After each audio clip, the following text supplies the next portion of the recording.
mas eu venci e eu sei que a minha vida está nas mãos do meu Jesus que vive está. E quando enfim chegar a hora em que a morte enfrentarei,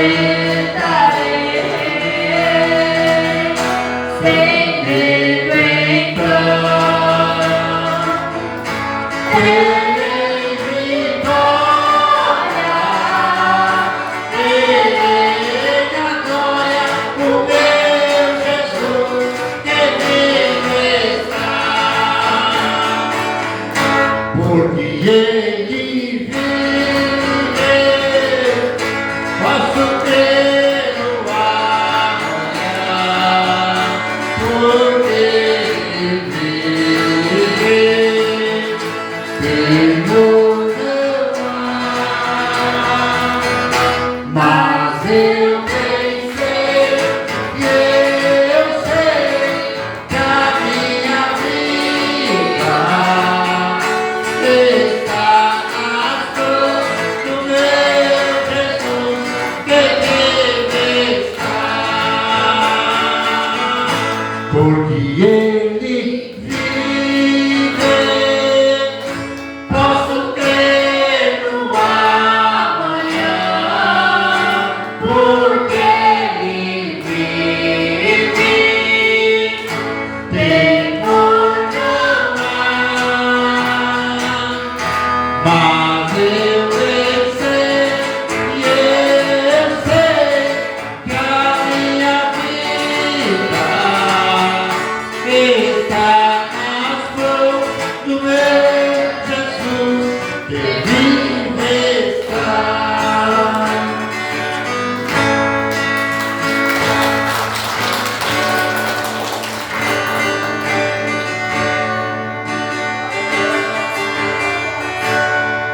Não diga não posso, que não vai conseguir,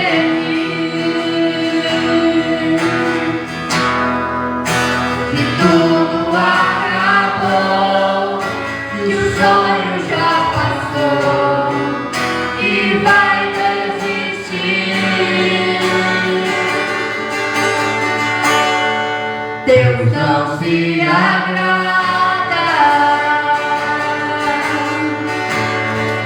de tal decisão. Vencer é preciso, Deus está contigo, te estendendo a mão. Não fique desse jeito, com essa angústia no teu peito, Deus não quer te ver assim. Você não foi derrotado, nem por ele nem pecado, toda prova tem um fim. Pode a mãe se esquecer do filho que tem nascer e o sol do céu cair, nem que o mundo tenha preço, nem que o fim seja o começo, de você Deus não vai desistir. Vencer é preciso, é só prosseguir.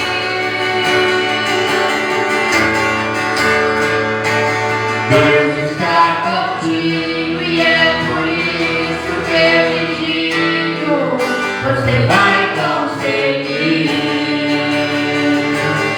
Vencer é preciso, vencer é preciso.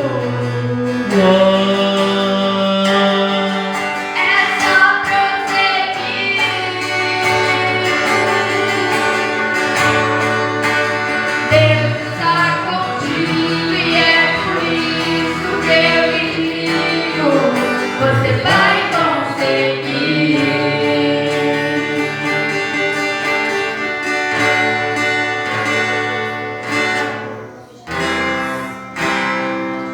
Foi na cruz, onde um dia eu vi o pecado castigado, Jesus.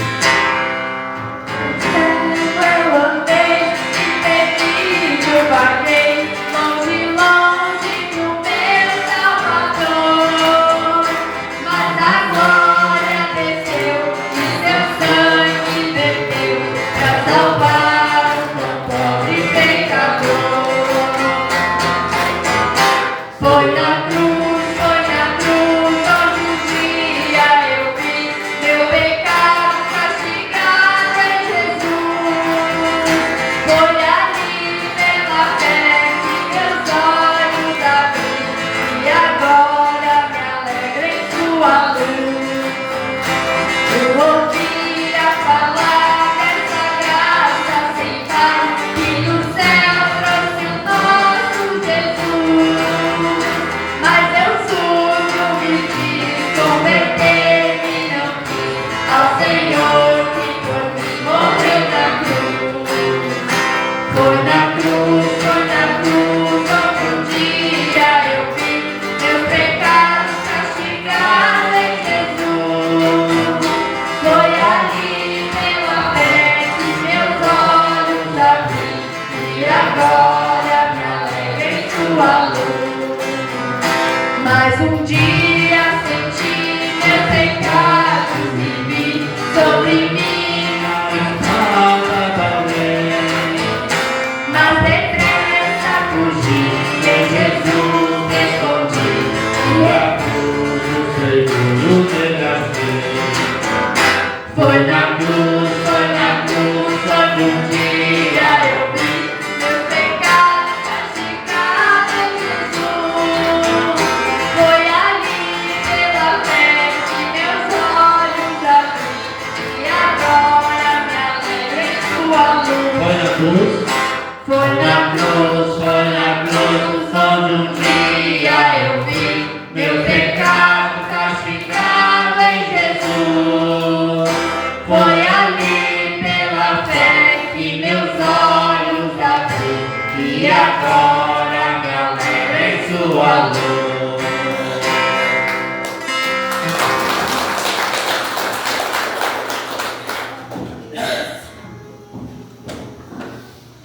Que a graça do nosso amado Jesus seja sobre todos vós. Noite maravilhosa de bênção em nossas vidas.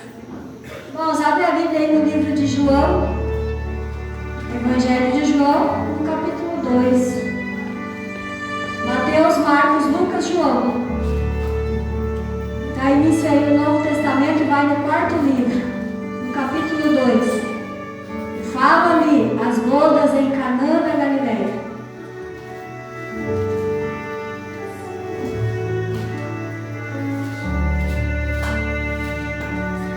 Nós vamos estar lendo o versículo 5 ali. Então, versículo 5 do capítulo 2. Então ela falou aos serventes: fazei tudo o que ele vos disser. Estavam ali 6 talhas de pedra que os judeus usavam para as purificações, e cada um levava 2 ou 3 metretas. Jesus lhe disse: enchei de águas as talhas, e eles encheram totalmente. Então lhe determinou: tirai agora e levai ao mestre-sala, e eles fizeram. Tendo o mestre-sala provado a água transformada em vinho, não sabendo de onde viera, se bem que o sabiam os serventes que haviam tirado a água, chamou o noivo. Amém? Querido Pai, nós estamos aqui sendo alvo da Tua misericórdia, do Teu grande amor, do Teu governo, da Tua palavra, Senhor, que vem de encontro a nós nessa noite e nos abençoa. Pai querido, muito obrigado pela semana que o Senhor nos concedeu debaixo da Tua graça, por cada um dos nossos irmãos presentes neste culto e por aqueles que acessam a live. Oramos pelos demais irmãos que estão a compromisso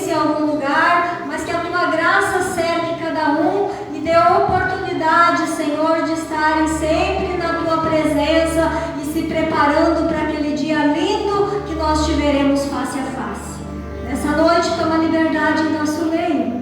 O dono deste lugar, das vidas e de tudo que está acontecendo é o Senhor. O Senhor tem a legalidade e nós invocamos para que o Senhor faça grande obra segundo o teu coração em nosso meio. Em nome de Jesus. Amém? Podem tomar os seus lugares dando glória para Deus. Meus queridos irmãos, o tema da mensagem nessa noite, quando a gente ouve a Jesus, as bênçãos elas acontecem no nosso casamento, acontece cura, acontece transformação e o poder da alegria vem. Amém? Se nós ouvimos Jesus. Nós sabemos que o nosso Deus ele tem uma palavra de autoridade. O que ele fala e determina, ele sabe o que está fazendo e cabe a nós interagir para dar tudo certo para nós. Porque o problema não está em Deus, os problemas sempre estão com a gente. E quem precisa da solução somos nós. Quando nós vemos Naamã leproso e lá o profeta diz para ele, desce lá no Rio Jordão e mergulha 7 vezes que ficarás curado, é a ordem de Deus.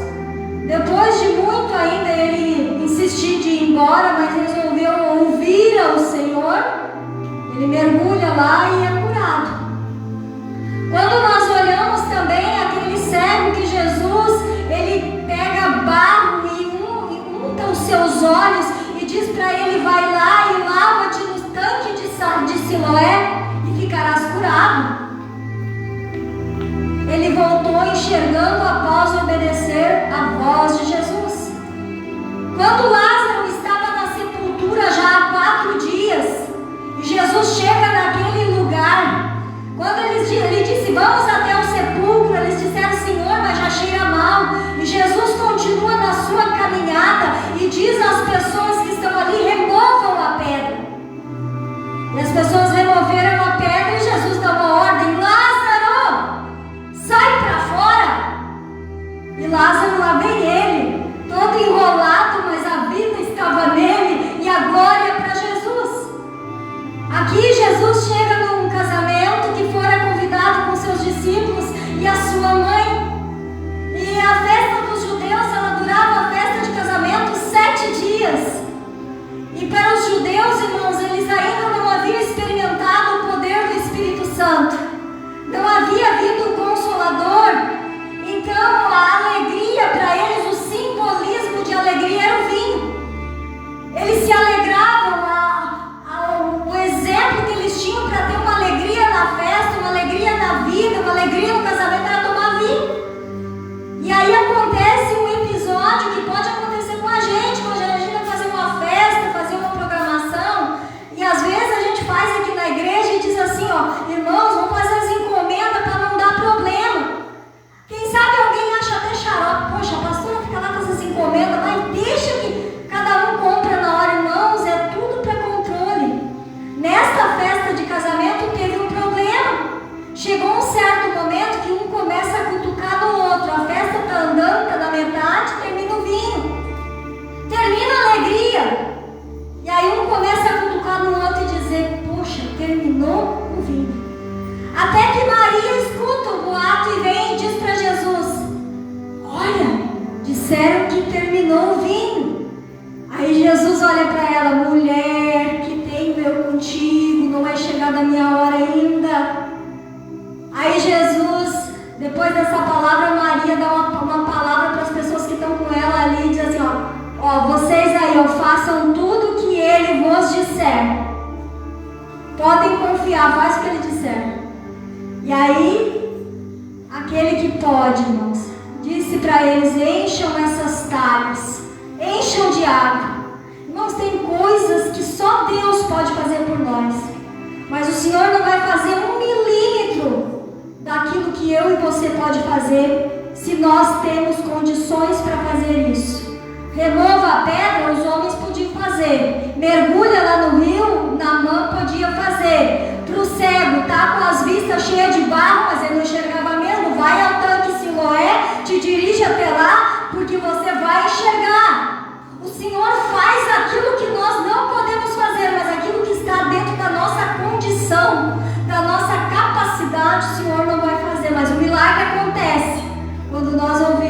voz do Senhor.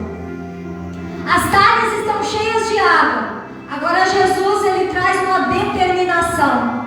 E ele diz: peguem dessa água e levem ao mestre Sala, para que ele prove da água. E quando eles obedeceram mais uma vez, e o mestre Sala, aquele que prova, que degusta, para depois entregar o alimento para o pessoal que está na festa, ele diz assim: nossa, sempre é servido o melhor vinho no começo. Como é que ficou o melhor vinho para o final? Porque tudo que Jesus, ele põe a sua mão, fica muito melhor do que aquilo que a gente pensava que já estava bom. Aleluias! Irmãos, e dentro da área conjugal, da área do casamento, eu gostaria muito aqui, irmãos, de poder simplesmente vocês chegarem aqui na frente e estender a minha mão e dizer: vão em paz, e o milagre da boa convivência vai acontecer e a paz vai acontecer no teu lar. Mas eu sei que não é assim, irmãos. E tem uma ordenança de Deus dentro das Escrituras Sagradas, que é coisa que eu e cada um de nós pode fazer para dar tudo certo. Aí nós podemos olhar, irmãos, e nós vamos ver que assim como faltou o vinho nesse casamento, faltou alegria. Às vezes na nossa vida conjugal, matrimonial, pode acontecer em algum momento de estar tudo bem, mas daqui a pouco faltou alegria. Faltou a alegria de estar junto, faltou a alegria de poder conversar, faltou a alegria de poder conviver junto, faltou a alegria. E o que a gente vai fazer? Separar? Não é essa a receita de Deus para nós. Nós precisamos sim entender o que Deus quer para cada um de nós. Deus vai fazer milagre em cima daquilo que a gente não consegue, mas quando a gente ouve o Senhor e faz a nossa parte, o resto é com Deus. Nós podemos ver aqui, irmãos, exemplos de como um casamento ele pode ir chegando para o lado de estar enfermo. E quando alguém, uma pessoa está enferma, seja em casa, seja no hospital, vai dizer que estamos alegres. Termina a alegria quando alguém está doente, irmãos. Termina a paz quando alguém está doente. E se o casamento está doente, como é que fica lá em casa? E como é que um casamento adoece?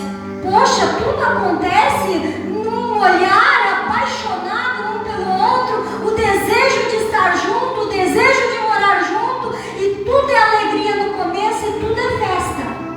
Agora sim, arrumei alguém para me fazer feliz. Aí já começa a adoecer. Quando nós pensamos que o outro vai nos fazer feliz e esquecemos da parte que nós estamos entrando de compromisso dentro desse casamento, de fazer o outro feliz. E aí o que acontece?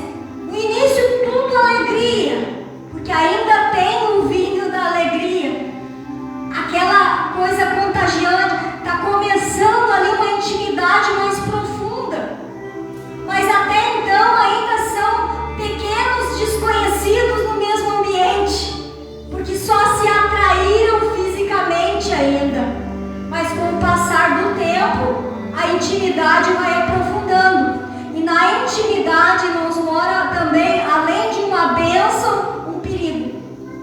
Porque mora a bênção de ser uma pessoa, um casal unido e feliz, que é o que Deus quer, a união. Mas mora o perigo também de uma pessoa, ou os dois, os cônjuges, os nudentes, terem problemas e trazem para dentro do casamento isso pensando que o outro vai resolver. E aí dentro da intimidade, porque já está mais próximo, pensa: eu sou o dono do fulano. Não, eu sou a dona do fulano. Então eu posso falar com ele da maneira que eu bem entender, e ele vai ter que me escutar. Não, eu posso tratar do jeito que eu quiser. Eu posso fazer do jeito que eu quiser. Aí o que acontece? Ou começa as brigas no entreveiro, se os dois pensam da mesma forma, ou se um é passivo e não quer destruir o casamento, vai entrando naquela história do sapo que vai para dentro da panela de água do banho-maria. No começo a água está fria, o sapo é o habitat dele, mas o tempo vai aquecendo, ali o fogo vai aquecendo a água, e se o sapo não pular para fora daquele ambiente, ele morre cozido. E aí o que acontece? Tem casamentos que às vezes as coisas não estão boas e foi se dando uma legalidade de ser pisoteado, pisoteada, e daqui a pouco não tem uma reversão mais, e aquele casamento está sufocante, angustiante, a maior vontade que tem é de ir embora e deixar tudo para atirar para os ares, e encontrar outra pessoa e achar que a outra pessoa vai resolver essa situação. E aí, irmãos, é aí que o casamento ele está adoecendo. E eu vou falar alguns sintomas da doença do casamento. Como ele adoece. Mas não se esqueçam, no decorrer que eu estiver falando aqui são coisas negativas, que não é a vontade de Deus, mas que Jesus tem a cura para isso, tem, irmãos. Se nós der ouvidos para a voz do Senhor e aceitar o comando dele, nós vamos interagir com o poder de Deus dentro da nossa família, da nossa casa, do nosso casamento. E aí sim, como que num passe de mágica haverá transformação, assim como foi transformada a água em vinho. Nós olhamos aqui, irmãos, em Provérbios 18, 22, Salomão falando uma coisa. Esse camarada aqui teve 1000 mulheres. Foram casamentos que não foi casamento por paixão, por amor, por ser vergonhice para ter várias mulheres, mas foram casamentos que foram se criando por causa de alianças com outras nações. E esse camarada aqui, ele teve experiência com muitas pessoas, mas ele se apaixonou pela Sulamita, uma só em sua vida. Cantares de Salomão é dirigido totalmente a Sulamita, aquele livro da paixão ali. E Salomão, ele descreve aqui uma palavra, um versículo no capítulo 18, 22, dizendo assim, ó, que o homem que encontra uma esposa, ele achou benevolência do Senhor, ele achou bênção de Deus. Quando nós olhamos Deus criando todas as coisas que existem, ele criou o homem e ele disse, não é bom que o homem esteja só. Parei para ele uma auxiliar, uma adjutora. Irmãos, vem cá, pensa comigo. Deus que fez tudo isso que nós vemos, mares, a natureza, os pássaros, os animais, a comida que tu gosta e foi criada na natureza. O Deus que pode transformar água em vinho, ele está dizendo, não é bom que o homem esteja só e eu vou fazer para ele uma pessoa para estar ao seu lado e ser a sua companheira, a sua auxiliar. Aí o que acontece? O casal, ele se une nessa união matrimonial, casamento. De começo, está unido. Só que daqui a pouco começa a acontecer essas enfermidades e o casal não percebe, ou até um percebe, mas não sabe o que vai fazer, e vai deixando, e isso vai se tornando uma ferida mortal. E aí, ao invés de serem unidos, se tornam sozinhos dentro do próprio casamento. E aí não é vontade de Deus isso, irmãos? Se Deus criou a mulher para a vida do homem, para ele não viver sozinho, como é que vão para dentro de uma casa e viver na solidão? Não é vontade de Deus isso. Como acontece isso? Na união e propósito, Deus está presente. Até escrevi aqui para a gente não fugir do raciocínio. Na união e no propósito, casamento com propósito. Para que eu casei? Eu casei porque é um propósito de Deus para a vida do ser humano. É uma forma de organização da civilização para que ela pudesse se multiplicar e povoar a terra. E cada um tivesse o seu núcleo familiar e não ficasse vivendo como animais. Mas cada um tivesse essa organização do Senhor e para a sua própria saúde. Por isso que o apóstolo Paulo diz que cada um tem a sua própria mulher, que cada mulher tem o seu próprio marido, porque fugindo do ato da intimidade dentro do casamento, muitas doenças são adquiridas. E o propósito de Deus nessa organização é para nos abençoar e nos livrar de doenças sexualmente transmissíveis. Olha o amor de Deus por nós, irmãos. E às vezes tem pessoas que, mesmo estando dentro desse núcleo familiar, não entende essa maravilha do Senhor e pensa que eu tenho que ser mais homem, eu tenho que procurar mais mulheres por aí, ou a mulher também pensa dessa forma, mas está errado diante do Senhor. Quando é que a gente identifica dentro do casamento a solidão? Quando um dos cônjuges anula o outro. Quando dentro do casamento um se acha tanto, é tão egoísta. Só a minha vontade tem que ser feita, só os meus desejos têm que ser feitos, o outro é anulado. Quero comer tal coisa, não, mas vai ser o que eu quero. Quero sair hoje, não, mas eu não quero. Quero fazer tal coisa, não, mas você não vai, porque é eu que quero, o controle, o comando está comigo. E assim vai anulando a outra pessoa. Se a pessoa é briguenta, briga também, vai parte para cima, que também não é o correto. E se é passivo, ou se é uma pessoa de fé, vai orando, buscando e aguardando no Senhor, que seria o aconselhável. E começa a escravizar com seus próprios interesses, sendo egoísta. Aí a outra pessoa começa a se sentir um escravo. Aí vem uma espécie de opressão, irmãos. Irmãos, estão me entendendo? Será que isso aqui é bom para dentro de uma casa? Você gostaria de viver uma situação dessa? Deus também não quer. O nível vai piorando de aspecto nessa medida que a gente não resolve, não toma uma atitude para mudanças. Aí o desrespeito acontece, não se importa mais com a outra pessoa, tô nem aí com o sentimento dele, tô nem aí para ela, quer chorar, vai chorar lá no canto escondido, não quero nem escutar teu choro. O sentimento da outra pessoa vai sendo deixado de lado, porque só eu quero ser bem sucedido dentro de casa. Irmãos, eu estou falando um negócio que é chato, que é triste, mas é real. Quantos casamentos se desfazem por isso?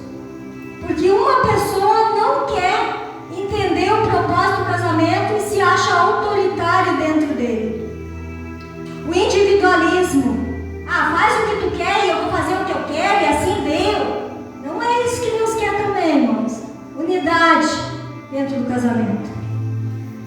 Ferimentos por palavras. Irmãos, esse negócio das palavras aqui, o apóstolo Tiago, ele diz lá nas suas cartas, que esse membro é o mais pequenininho, inferior do corpo, onde que ele machuca. Ele é que nem uma fagulha de fogo numa floresta, o apóstolo descreve. Ele tem um poder maligno, maléfico. Salomão descreve em Provérbios dizendo que a língua ela tem um poder de tanto restaurar e edificar a vida de uma pessoa como matar ela. Quantas pessoas hoje, por ter dado crédito a uma voz, uma palavra de maldição que escutou e teve a vida travada, não consegue ir adiante, ficou ali escutando aquela palavra negativa e deixou entrar para o subconsciente e se sente amarrada para aquilo ali, eu nunca vou conseguir ser ninguém na vida. As palavras ferem, irmãos. Às vezes uma palavra machuca mais do que um tapa. E que ninguém vai ser agressivo aqui, né, irmãos? Por mais que a gente às vezes quer que a nossa razão aconteça, mas que a agressão nunca aconteça. Mas às vezes uma palavra, ela machuca mais do que um tapa, do que uma varada, uma agressão física. Então, tem muitas pessoas machucadas com palavras. Às vezes, na hora, quem está dizendo, irmãos, isso aqui, é necessário a gente cuidar na hora da grandeza. Provérbios diz assim, que o iracundo, o livro de Salomão, de Provérbios de Salomão, que o sábio que escreveu, ele diz assim, o iracundo, na hora que ele abre a sua boca no momento de ira, ele fica louco, sai asneira por demais. E aí, depois que ele disse tudo, daqui a pouco ele nem se lembra mais do que ele disse. Mas quem escutou, está lá machucado, ferido, doído. Então as palavras, elas têm destruído muito, às vezes, essa convivência familiar e a gente precisa de tomar cuidado com esse negócio, irmãos, para não ferir as pessoas, por mais que a gente tenha intimidade com ela. Eu não sou dona do Jorge. Ele é meu esposo, confiado de Deus para a minha vida. E um dia, diante do Senhor, eu vou responder por a minha convivência com Ele. Pastora, tu está indo longe demais. Será que vai ser assim? Sabe o que o apóstolo Pedro diz lá no livro de Pedro 3? Ali acerca do casamento? Mulheres, sejam submissas aos seus maridos e façam tudo com amor. E se tem alguém dos seus maridos que ainda não acredita na palavra de Deus, pelo trato manso de vocês, com temor a Deus, vocês podem ganhar um marido descrente para Jesus. E vocês, maridos, amem as suas mulheres e tratem elas com dignidade. Não tratem elas com estupidez, porque vocês são dignos da mesma herança da vida dada por Deus. E se vocês tratarem com crueldade as vossas esposas, as orações de vocês são interrompidas diante do Pai. E aí vocês pensam que a gente não vai dar conta do nosso casamento diante do Senhor, irmãos? Da maneira que a gente trata o marido, que a gente trata a esposa, que a gente trata os filhos. Se o Senhor já olha e já traz uma resposta aqui na terra, conforme está a situação lá em casa, não tem perdão, trata de qualquer maneira, fala de qualquer jeito, pisa no outro, e aí vai orar: Jesus, Jesus, eu te amo, o Senhor está lá, nem estou te escutando. Olha lá o livro de Pedro. Orações interrompidas por não tratar bem o cônjuge. Aí, irmãos, nós vamos adiante aqui para tomar espaço. Tom de voz, xingamentos, irmãos. O tom de voz, a gente pode conversar qualquer coisa com uma pessoa, desde que a gente saiba se controlar e se comportar na maneira de falar. Porque a maneira de falar, às vezes, ela conta muito mais do que o assunto. Se a gente xingar, se a gente brigar, se a gente alterar a voz, a outra pessoa se sente agredida e já nem vai dar atenção para o assunto que está em pauta. Então a gente precisa cuidar disso também. Quando há uma ignorância também, vou ignorar, o outro está conversando, está dizendo uma coisa, eu estou aqui no celular, estou olhando, não me interessa o que tu está dizendo, estou olhando aqui, isso aqui me interessa.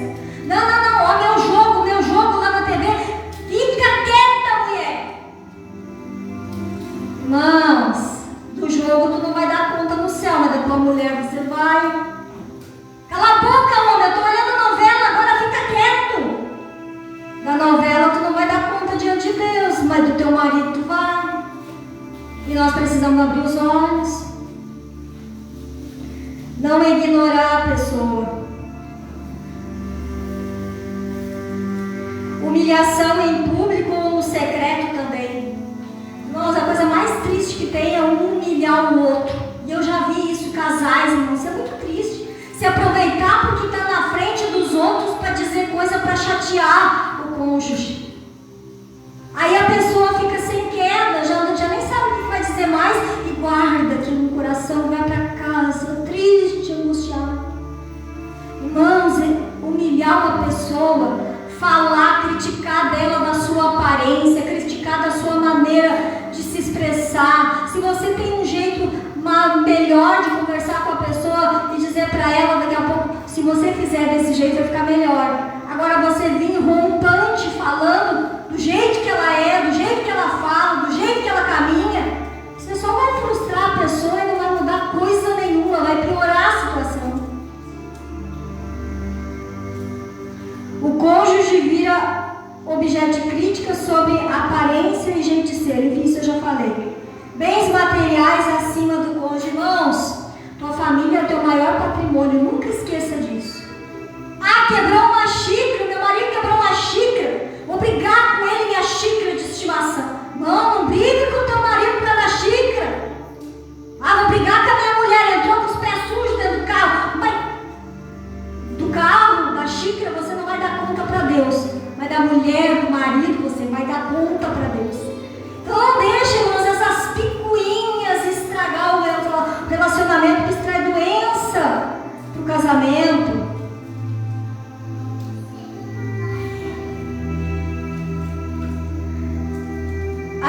alguma coisa bem interessante, irmãos. Às vezes, para as pessoas de fora, existe um comportamento que a gente hoje ouve falar bastante por psicólogos, psiquiatras, e deram um nome para isso chamado de comportamento narcisista. É um comportamento onde a pessoa que ela tem isso, ela, para as pessoas de fora, ela é um jeito, para dentro de casa ela é bem outro. Até existia uma história de uma mulher de pastor, isso a minha sogra Aparecida gostava muito de falar. Uma mulher de pastor que uma vez ela disse: vamos trazer o nosso colchão para botar aqui dentro da igreja, vamos dormir dentro da igreja. O marido perguntou: por que, mulher? Porque aqui dentro é um anjo e em casa tem um demônio. Existe muito disso, irmãos. Às vezes o comportamento, amor para cá, amor para lá diante dos outros, um comportamento fingido, ou até mesmo nem faz para o marido ou para a mulher, mas assim, para as pessoas no externo, é bonzinho, é boazinha. Aí para os de dentro de casa soltando os pés, ferindo, machucando. Irmãos, comportamento narcisista. Isso aqui eu estou falando de ciência agora, irmãos. Satisfação com o autoritarismo. Aquela pessoa, agora eu vou falar que tanto faz ser ela ou ser ele. Quem tem esse tipo de comportamento, às vezes pode ser homem, pode ser mulher.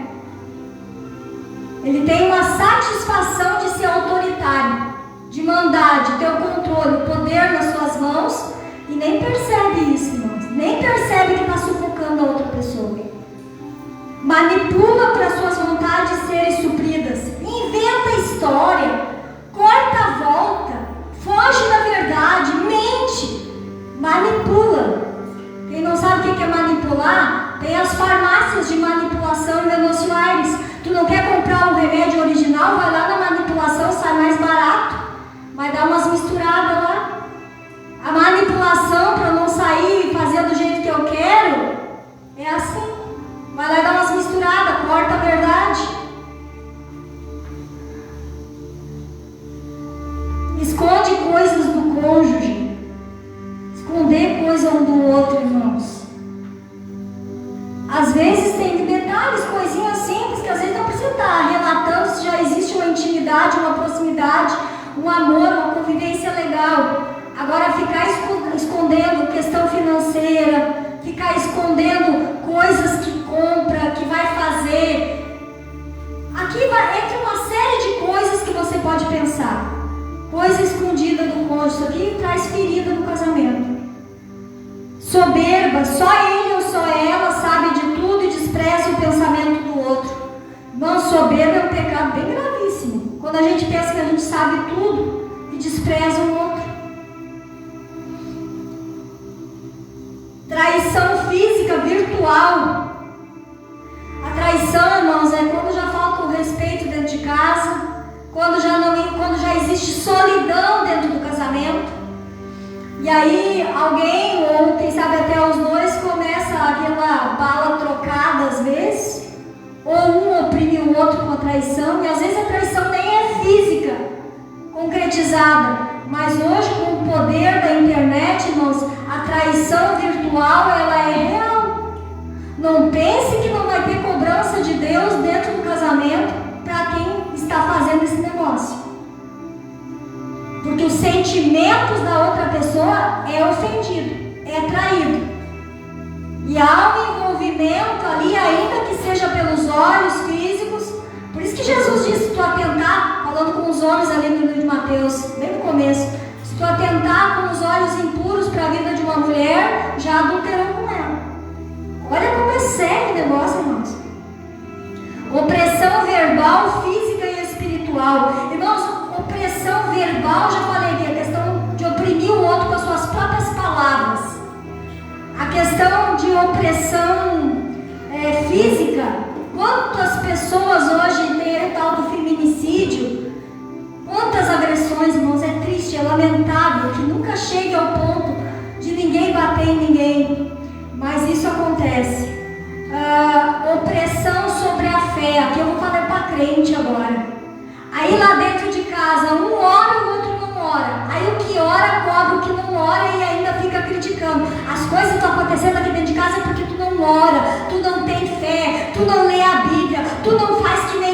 espaço.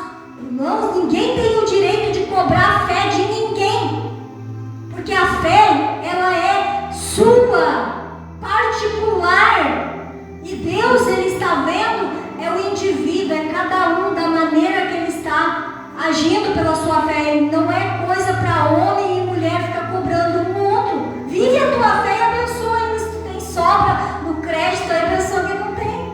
Amém?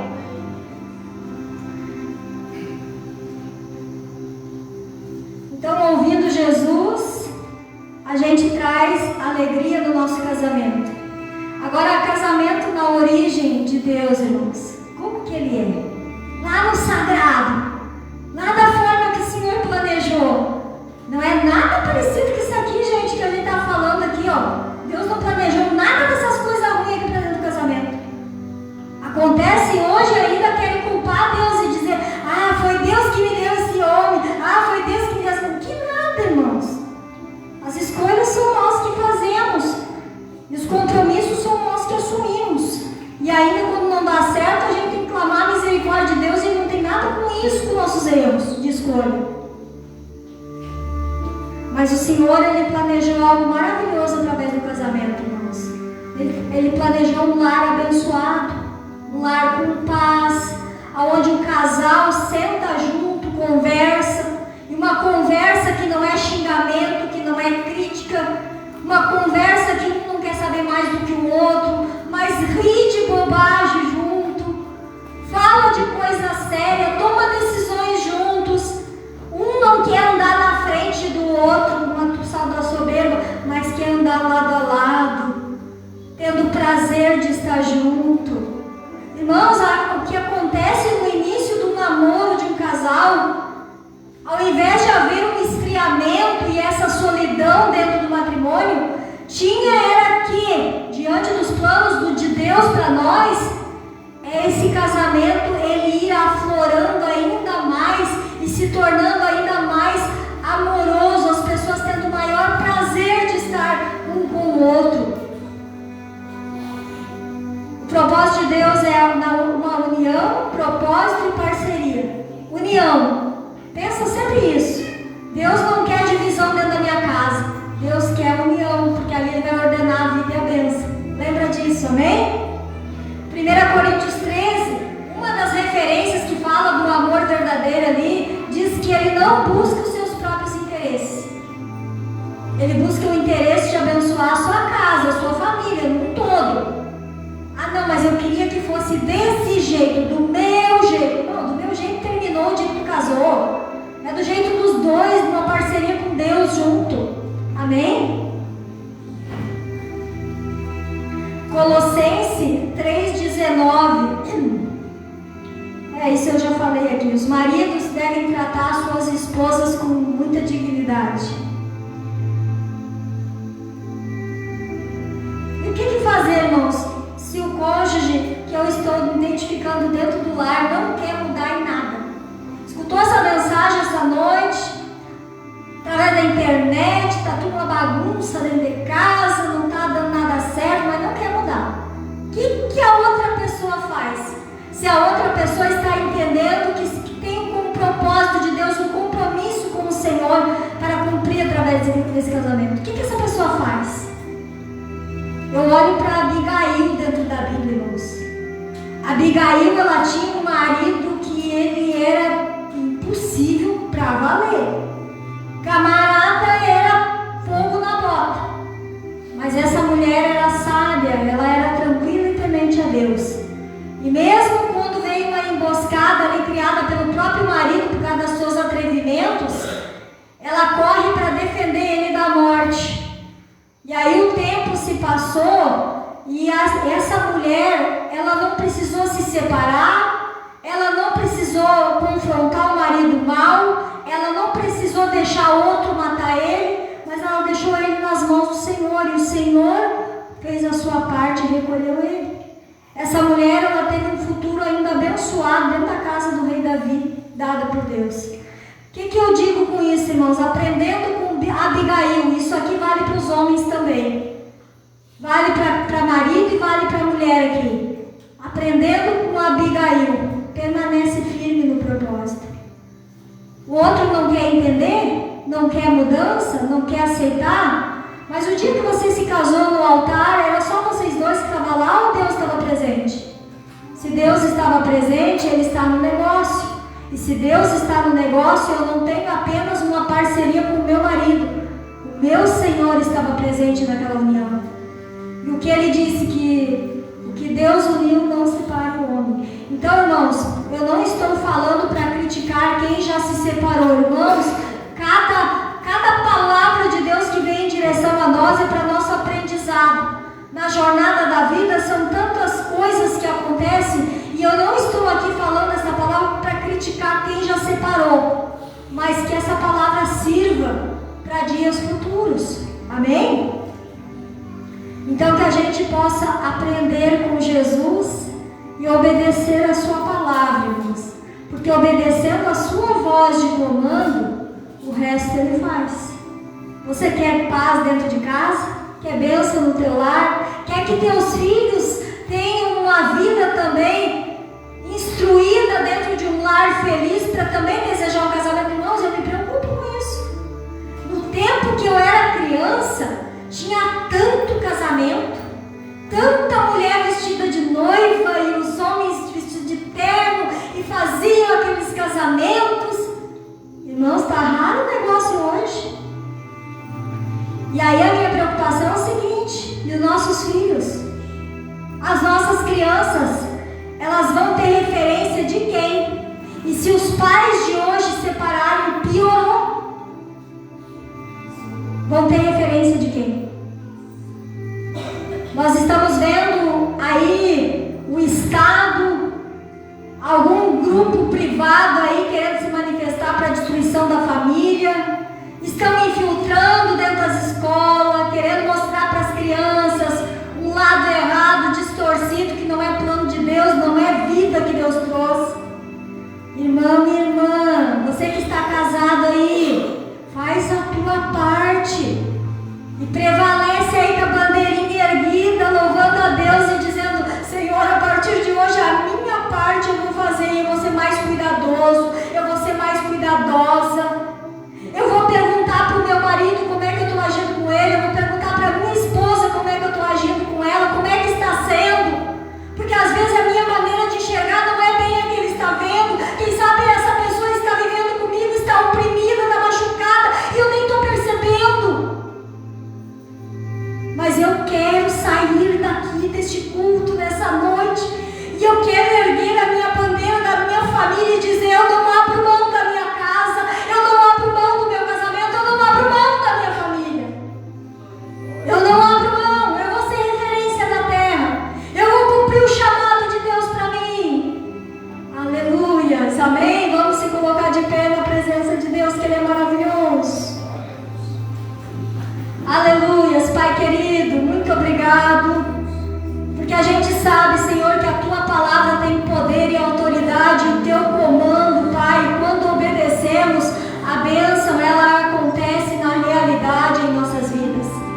Jesus maravilhoso, eu sei que a Tua palavra confronta a gente, eu sei que a Tua palavra nos mostra, Senhor, como um espelho para nós, daquilo que nós precisamos nós mesmos retirar de nossas vidas.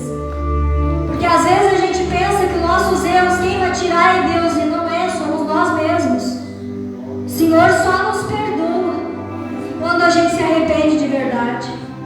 Senhor, eu oro aqui pelas famílias, eu oro pelos casais, pelos pais, pelos filhos. Senhor, eu entrego nas Tuas mãos a vida dessa igreja. Eu oro, Jesus, por essas pessoas que nos acompanham através da transmissão. Pai, quem sabe quantas pessoas que estão sendo, Pai amado, violadas nos seus sentimentos, na sua vida emocional, amorosa, porque está convivendo com alguém que está extravasando com a sua vida e ainda não tem fé para reagir.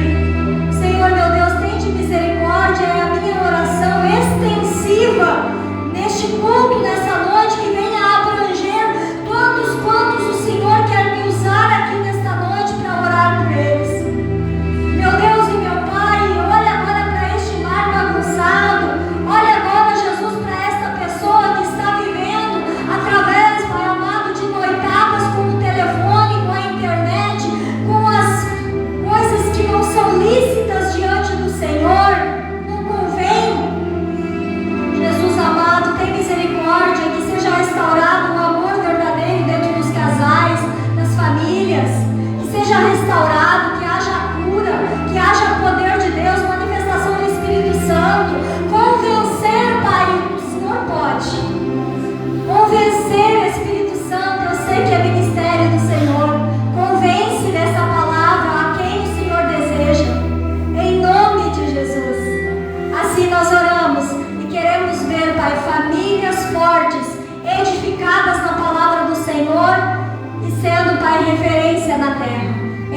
de Jesus? Amém.